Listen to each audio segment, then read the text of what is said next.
Hello, hello, hello everybody, and welcome to the first video in the world building for my NaNoWriMo 2020 project. Today we are going to dive into magic. I imagine it's going to probably be a fairly long video even after I've edited it down, so I'm going to keep this introduction short and we're going to jump straight to Scrabble. I will see you over there. This is Scrabble. This is brought to you by the fine folks who give you Scrivener. I'm sure a lot of you probably already know what that is and are using that. It's what I use to do my writing. It's a very free-form kind of virtual chalkboard way of doing mind mapping or brainstorming. There's no central node. You don't have to work off a central point and bring everything back. You can just click where you want. I can put a note here. I can put a note here. They can be completely separate and then I can join them together as I wish. But today we are dealing with magic.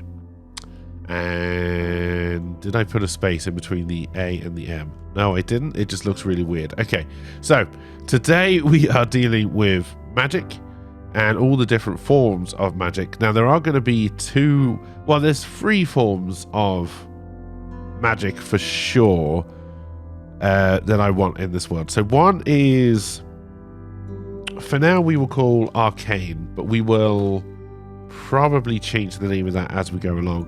The other one we're going to call Holy for now, just going off kind of general tropes of magic. And the last one is I'm going to call Natural. Natural we're going to kind of put to one side for now because it doesn't need to be as well thought out right now as the other two. The important ones here, the most important one is the one I'm going to call Arcane, and we need to go through the history of this and how it works and how you can use it and all that kind of stuff.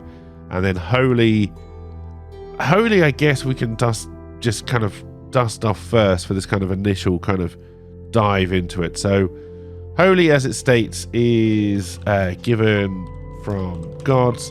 Now we're not going to brainstorm what gods are yet, but this is all going to have to be worked out and thought through as we carry on.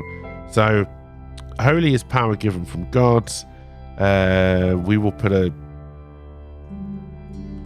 we do kind of need to now work on gods. So what we will say about gods, this is why I like this software, because I can go to the side, just put this here, and then we can do something about gods. So what we are going to do about gods is that gods cannot walk or manifest on planet. We'll call it a planet for now, just on the world, because that's important.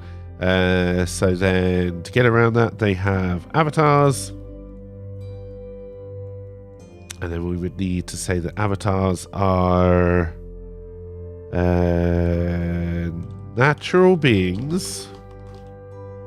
We're not going to say humans or orcs or whatever, because we haven't really gone into what lives on this world, so we don't know yet at this time. But we're saying natural beings blessed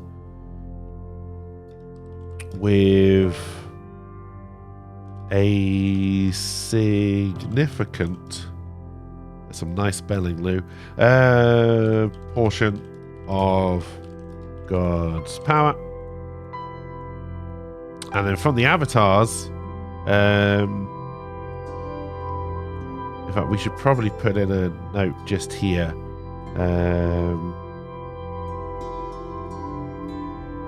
We can probably, I'll probably remember. Can I walk? Wow, we should probably get rid of walk. So I got rid of manifest instead. Cannot manifest, or how do I want to put this? Cannot manifest or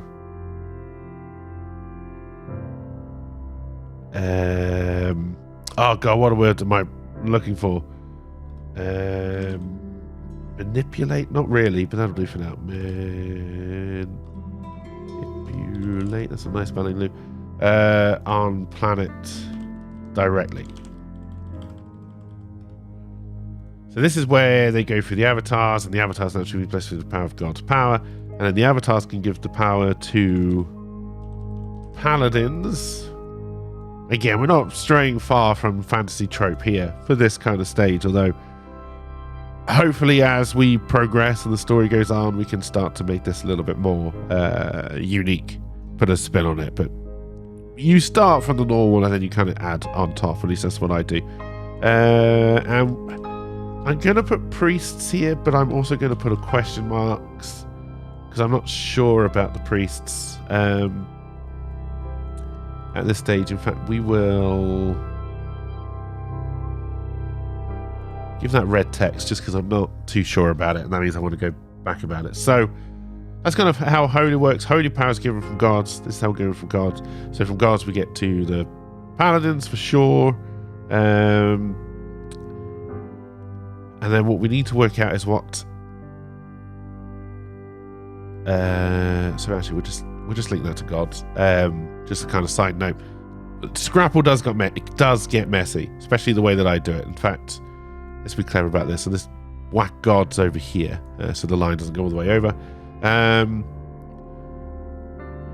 then, so I kind of want to talk about how the magic is going to work. So it is, so rather than being a kind of very external, all power, holy light stuff, God magic, God power is purely to increase or, oh God, I've chosen a really bad day to try and do this because my mind is not working. So kind of increase or add. What's the word I'm looking for? I honestly don't know.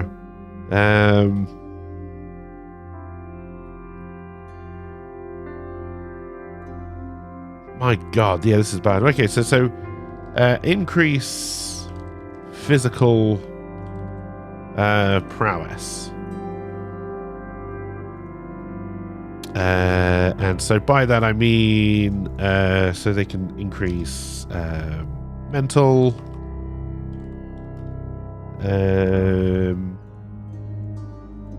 so it's saying physical prowess is completely wrong, so increase natural prowess, then we can go mental and we can go physical. So this could be quick thinking, and then the other thing I want to do here is joined minds, because that does kind of become important at some point. And then physical, we're talking about quicker reactions, speed, and strength. There's some nice spelling, Luke. No, not strength.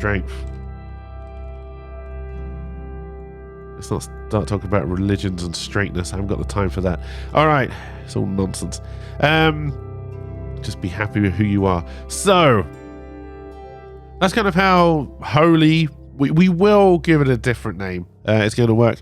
Avatars are going to become very important to the story. The idea of avatars and what they mean to the world and how they work and how they interact is something that I definitely want to explore. So we will go into great depth on avatars at some point in the future. But right now, this is the initial brainstorm. We're not really talking about... So I compared this in the kind of announcement video to kind of a D&D planning session. And of course, what D&D gives you is all the spells people can use. So you'll have a holy class and you have a list of spells.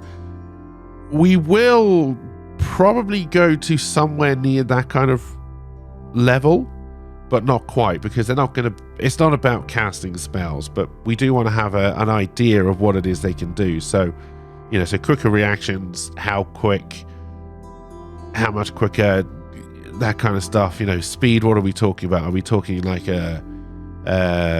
endurance would be a good one to go here as well.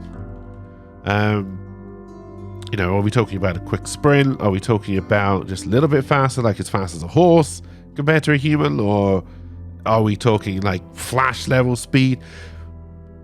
These are the things we will need to work out and we'll have to go through. But the one I want to work on now is the arcane, because the arcane magic, and I'm going to put a slash here and blood.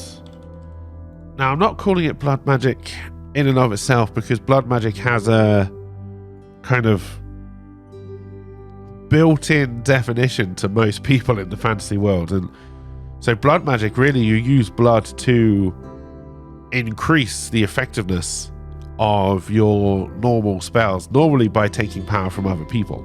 And that's not quite what I want to get into. So blood magic, or the arcane magic, is genetic. In my line of thinking, as someone who's outside of the world, whether they will know about genetics as we get into the story is a completely different conversation.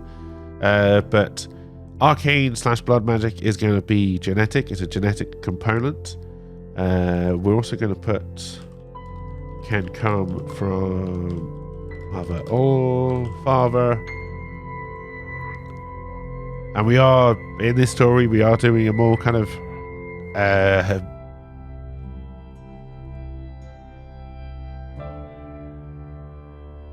that's amazing, because I don't know what to say. We'll cut that bit, just cut that bit. So yeah, it can come from the mother or the father. We're also going to kind of put a side note here, which is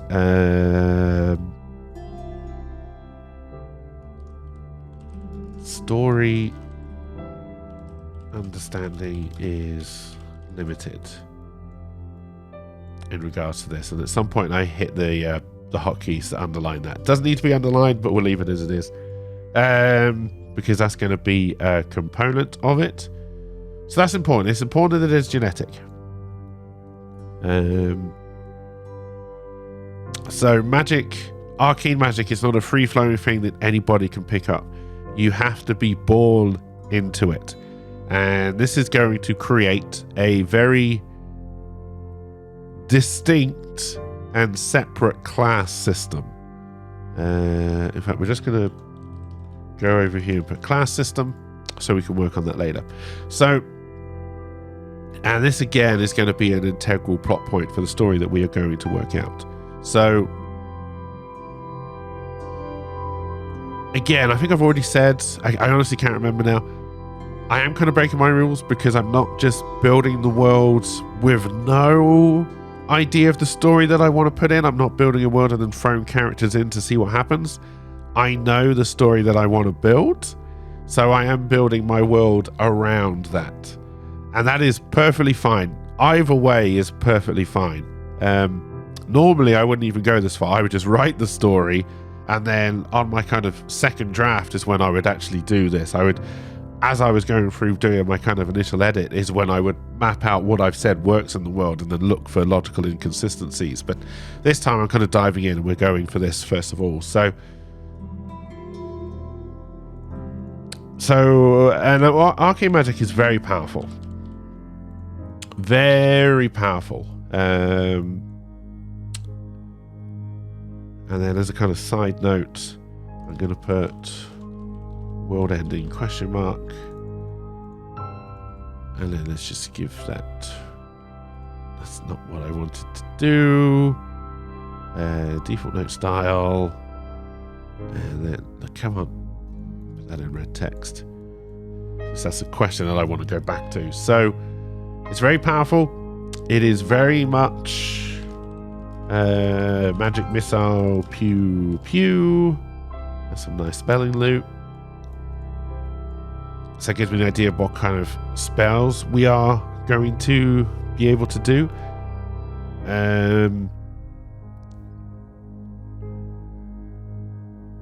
So that kind of links into the class systems. I don't really want to go into that at the moment.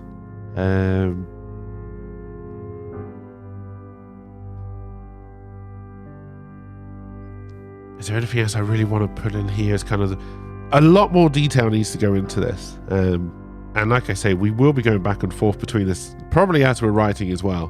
And we kind of, people do new things, but I want a definite limit on what can be done. So I don't stray too far from the story I have in mind. There will, of course, have been magic wars, but that's kind of a history thing. We'll just kind of whack that down there. And then the class system. I'm thinking more on the class system, and I wonder if I should switch over to that. But no, this is about magic. So those are the two main ones. Those are the two main ones. And the other thing about the Arcane Blood thing that we really need to get here is, but it also links into the class system, is that there are few magic bloodlines, because that becomes incredibly important. So the other thing that we need to do is, because it is genetic, there is a kind of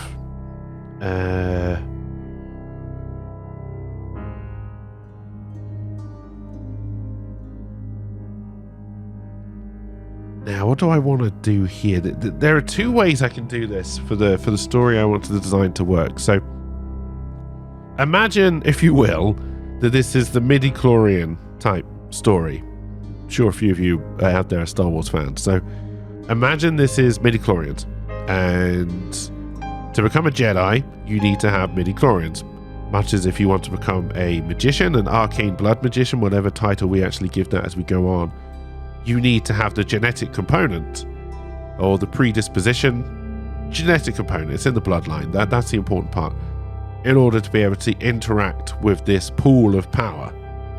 That is a good note, actually. There is a pool of power, which we can describe later on. So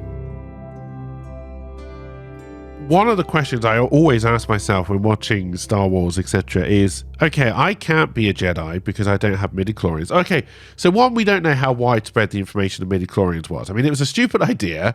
Don't get me wrong. I hated it. I loved the principle behind it. I hated the execution. And here comes me being, full of hubris, thinking I can do it better. But with the genetic component, say you are determined that you want to be magical, but you're not. You do not have the bloodline, but you have got to a point with the understanding of the science. And again, we also need to put in, I'm gonna put science in here.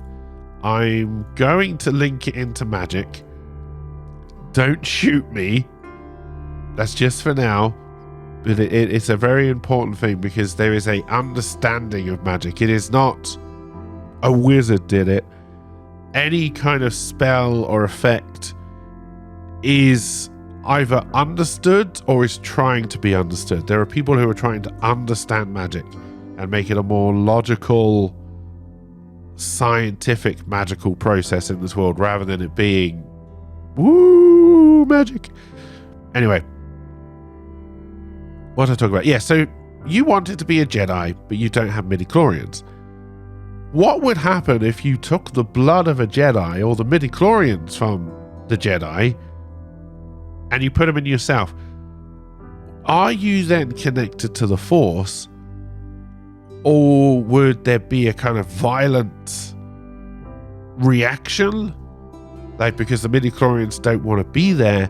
Or with the midichlorian scenario, was it nothing to do with the blood? Does the Force put them there so you can have access to the Force?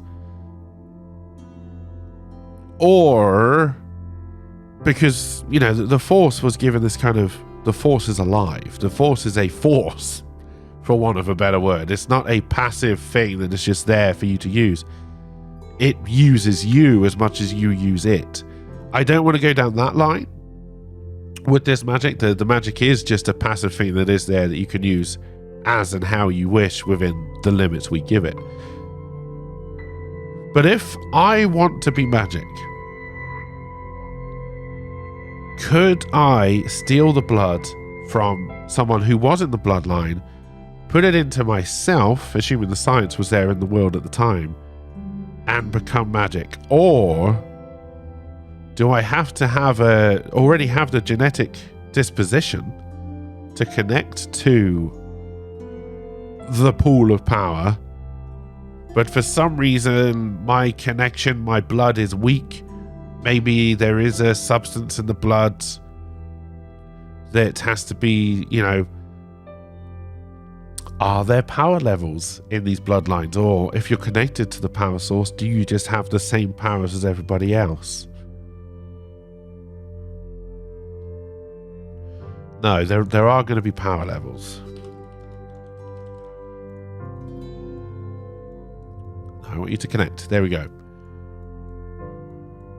So there are power levels, which means that there is going to be, with this genetic disposition, something that determines how much power either you can take or you can handle. Now, that is an interesting question. So, is it a point of you're born with a connection to the pool of power? Everybody can withdraw as much power as they like. There's no kind of limit there. But depending on either the something level in your blood, or maybe it just comes down to your physical and mental capabilities, nothing to do with the actual bloodline, but more to do with you yourself having this influx of power coming into you. Some people can handle more, whereas some people can handle less. That is an interesting idea. It's not new, obviously, but does that help with the storyline that I want to do? Or do we want to say, or at the story level that I'm doing, do I want to say that it's unclear which one is true? Now, the one that is going to be true is, so we've got power levels. It is going to be dependent on blood MacGuffin, because we haven't given it a name yet. So, however much MacGuffin you've got in your blood is going to determine how much of the pool of power you can pull and you can handle, how much it gives you access to. So people with more MacGuffin can pull more power, can use more spells, can do more I was going to say expensive, because again, I'm thinking kind of RPG mentality right now. So if it's a more powerful spell, it's more expensive, but that's not what I mean. And we're not really talking about mana levels. We're not going to put mana in. We don't need to put those kind of constraints on this, because this isn't a game. We don't need gameplay mechanics. But we are saying that also, do I think the genetic component... Okay, so we're going to say the genetic component, if your mother or your father has it, you will get it. Can come from mother or father, and it will always be passed down. In fact, that is a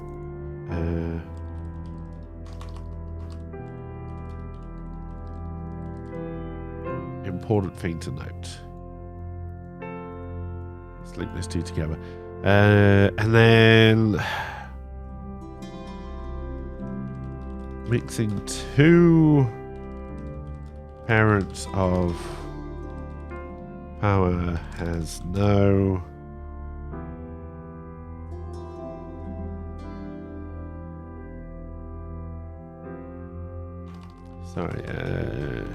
gives no increase in MacGuffin. So what I'm trying to say there is that obviously, and I'm sure this will be explored in the story as well, and would have been explored for a kind of understanding in the science of the story at the time, is a powerful mother and a powerful father does not equal powerful sibling. We're going to have to try and start to wonder what does, or if it's purely random chance. Or if we do give... No, I don't think I want to give the blood pool of power or the force around it any kind of intelligence, any kind of semblance of being alive. It is purely a passive pool of power. But if we are talking about genetics,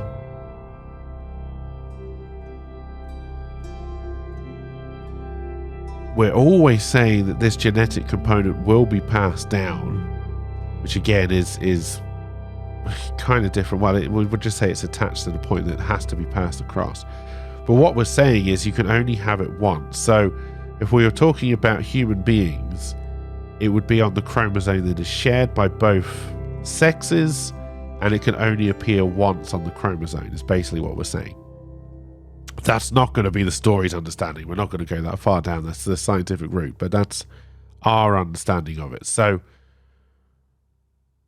if one of your parents is magic, you will also be magic. But then we're putting on this layer of you may not be particularly good or powerful magic. And that is dependent on the blood MacGuffin. So what else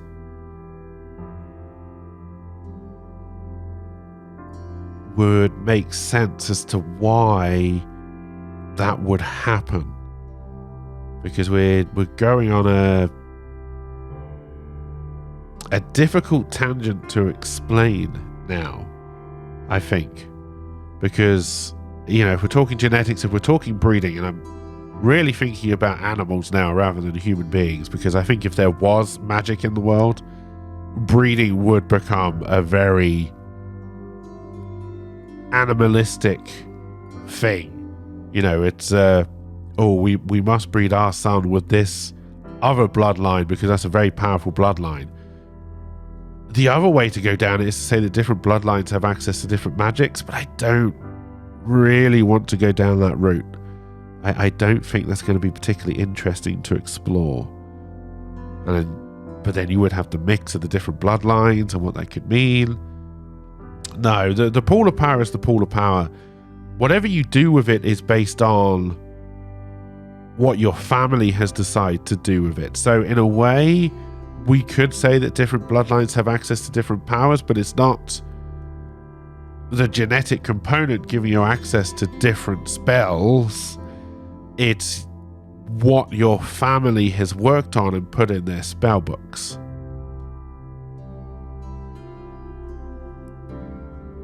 So we are saying that spell books exist, but these are more like tomes of family knowledge and experiments.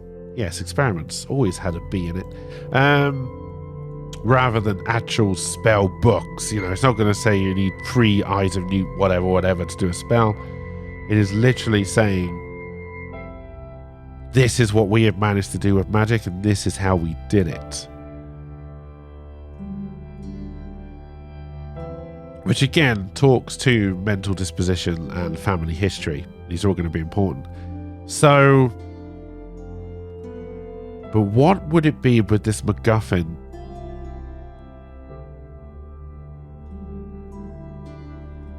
that makes you either connected or not connected to the pool of power? Because if we're saying that you've always got the MacGuffin and it's not necessarily the MacGuffin that limits your access, if you like. So the MacGuffin could literally just be an on-off switch. You know, it's a way of accessing it, and then everything else, kind of the power you can pull, the way you can use it, is dependent on what you know, how much you can take, like upbringing. Does physical health have any effect on what you can do, how long you can do it, or will magic sustain you? And in fact, you can be as lazy as you fucking want, but magic will keep you alive.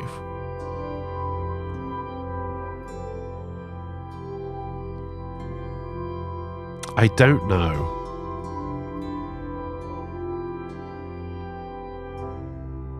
I think the kind of, because we're going on the God side, is kind of the more increasing your own power rather than giving you external power. And that is going to be based on your own mental faculties, your own physical physicality, and all that the avatar can give you is, you know, you can just kind of put onto that, can kind of give you a little jolt. But if you don't have a good mind, they can't give you a good mind. That's not how the avatars are going to work. But if you've got a good mind, they can kind of turn it up to 11, which makes you faster and stronger than everybody else, which gives you the edge. So I don't think we want to say that the Arcane world is going to work the same way. What I think we want to say is that you are a powerful magician. You are the most powerful magician because you have the best access to the pool of power, for one, but two, you have a better understanding of what you can do. So what I mean by that is, let's say person number A has 100% access to the pool of power, but all they've ever worked out how to do is a wall of fire. It's a very big, very powerful wall of fire, but that's all they've ever worked out how to do. Somebody else only has a 50% access to the pool of power. So if it was just a wall of fire fight, person A is going to win. Person B, however, with his 50% pool of power, has worked out how to do a very tiny ice wall, or even like an ice arch, which gets him through the wall of fire, and he can also send out magic missiles, icicles, lightning storm. You know, lightning would be a good one. He wouldn't even need anything else, because, okay, there's a massive wall of fire. To kill person A, if he's got a wall of fire around him or a ring of fire, you've got to get through the ring of fire. If person B, not as powerful but has got lightning, just sends the bloody lightning bolt straight down, doesn't need to be anywhere near him, kills person A. So there are definitely going to be two things when it comes to power level. One is the Blood MacGuffin, and the other is going to be knowledge. That is going to be very important. We will have to explore this more later on. What it is that would decide how much access to the pool of power you have, and why it would decide that. The reason I don't want to give the pool of power any kind of semblance of intelligence is because then basically the pool of power would become more like either a god or an avatar. And I don't want these two to mix. The pool of power is not natural. We should definitely put that down. That there is a history behind the pool of power that we're not going to go into right now. Natural magic is over here and is something vastly different, which we will touch on a different video. The arcane blood power comes from the pool of power. You would have had to be tainted by the pool of power for it to get into your bloodline. Not necessarily the pool of power, but the beings that brought it.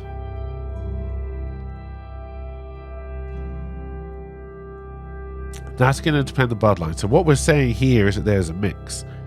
And what this means is that, so let's say for now, that the world that we're going to eventually build more of is going to have humans, orcs, dwarves, gnomes, or your kind of normal fantasy fare. With the kind of bloodline element, what you would kind of be saying is that it'd be very hard to say unless there was mixing, that magic would only ever belong to one race in the world, because those were the ones born with the MacGuffin.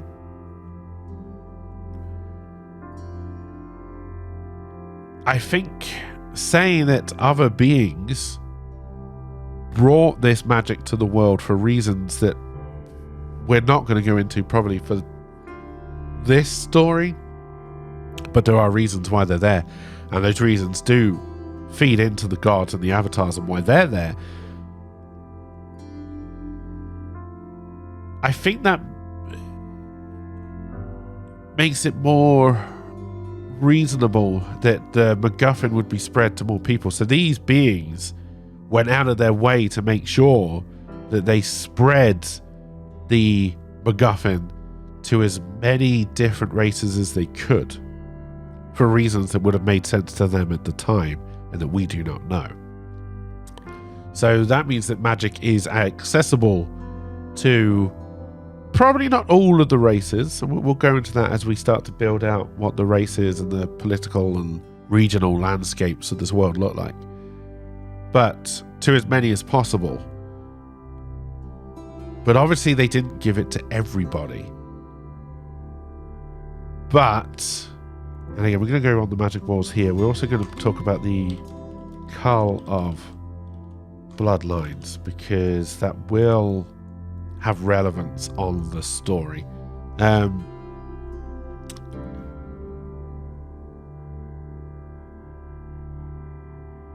I think for now that's all we need to know about arcane and blood magic. We know how people get it.